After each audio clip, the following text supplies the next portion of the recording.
বৃহস্পতিবার সকালে একটি পূর্ণবয়স্ক হাতির মৃতদেহ উদ্ধার করা হয়। ঘটনাটি ঘটেছে আলিপুরদুয়ার জেলার শিলবাংলা বনাঞ্চলের অন্তর্গত ভলকা ল্যাফ্রাগুড়ি বনবস্তিতে। হাতিটিকে নিথর অবস্থায় দেখতে পেয়ে বন দপ্তরে খবর দেন স্থানীয়রা। খবর পেয়ে ঘটনাস্থলে পৌঁছায় তদন্ত শুরু করেন বনকর্মীরা। একাংশ স্থানীয়দের অনুমান কোনোভাবে বিদ্যুৎস্পৃষ্ট হয়ে হাতিটির মৃত্যু হয়ে থাকতে পারে। তবে মৃত্যুর প্রকৃত কারণ বন দপ্তরের পক্ষ থেকে এখনো জানা যায়নি। বন দপ্তর সূত্রে জানা গিয়েছে হাতিটির দেহ ময়না তদন্তের জন্য পাঠানোর প্রক্রিয়া শুরু হয়েছে।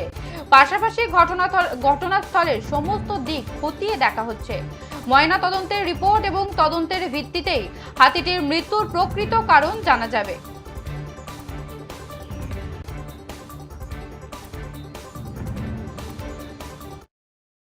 একটা বনো হাতি, যেটা এই গ্রামের পাশের বাড়িতে। সকালবেলায় রিপোর্ট পাইলাম যে এখানে একটা হাতি পড়ে আছে। তো এরকমই আপনারা যে অবস্থায় দেখলাম, আমিও ঠিক ওই অবস্থায় গিয়ে দেখলাম যে এখনও ওই অবস্থায় আছে। তো এটা কী কারণে এখন এটা হলো সেটা আমিও সঠিক বলতে পারছি না।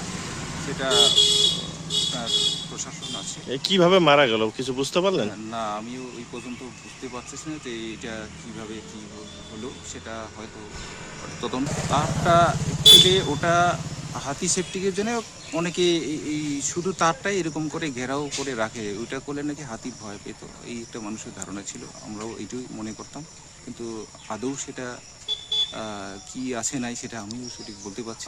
আমি সেটা সঠিক বলতে পারছি না। তো এখন এটা যাই হোক তদন্ত স্বরূপ সেটা বন বিভাগের কর্মীরা আসছে, হ্যাঁ, তারা দেখছে খতিয়ে। তারা দেখছেন।